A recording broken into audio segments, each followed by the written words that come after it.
Good afternoon, good evening, good morning to those that will see this when they wake up in the morning.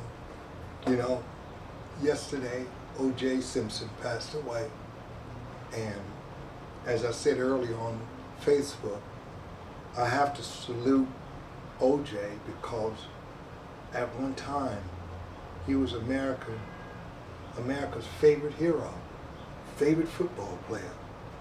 And as a black American, I have to take pride because, you know, a lot of times back in the day, in the early 70s, we lived off the energy of our athletes. As I'm standing here today with no other than Jack Johnson, a picture of Jack Johnson, a picture of Muhammad Ali, at this time with his leader, the Honorable Elijah Muhammad. These guys was heroes. Jim Brown, Fred Williamson, Richard Roundtree, Jim Kelly, well, even John Saxon got in there, you know, because of Jim Kelly, you know. And these guys was our heroes. And just to look back on OJ's life before the 90s, you know, to see a commercial with OJ running through the airport, I believe it was it Hertz or National, one of the rent-a-car places. He would jump over and, you know, they said, commercial, I believe, said, be a superstar and rent a car, you know. And I might have rented one just because of OJ, you know. But from the other gears that, you know, as life go on, you know, different gears are dealt many of us.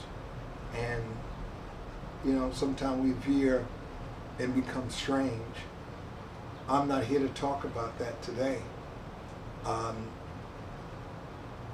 He was acquitted, and I'm just going to go along with that. I'm going to believe that it, you know, that OJ had nothing to do with, you know, the tragedy that affect his family and the other families.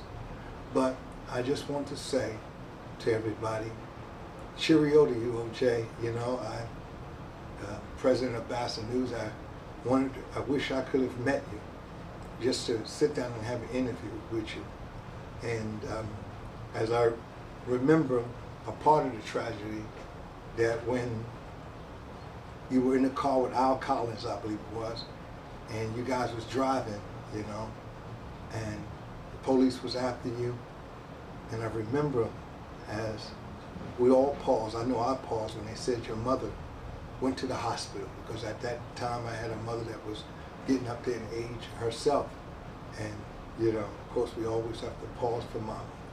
But OJ, you and your first wife, you know, growing up, couldn't wait to get to Ebony Jet magazine to see, you know, the kids, the swimming pool and the house and things of that nature. Because at that time, you know, a lot of those things was, you know, was unconceivable to us. You know, I interviewed Muhammad Ali's second wife, Belinda Khalil, she called herself down the Muslim name. And I said, you know, people might not remember it, but you and Muhammad Ali at the time was Barack Obama before we, and Michelle Obama, you and Michelle Obama even before we could conceive it.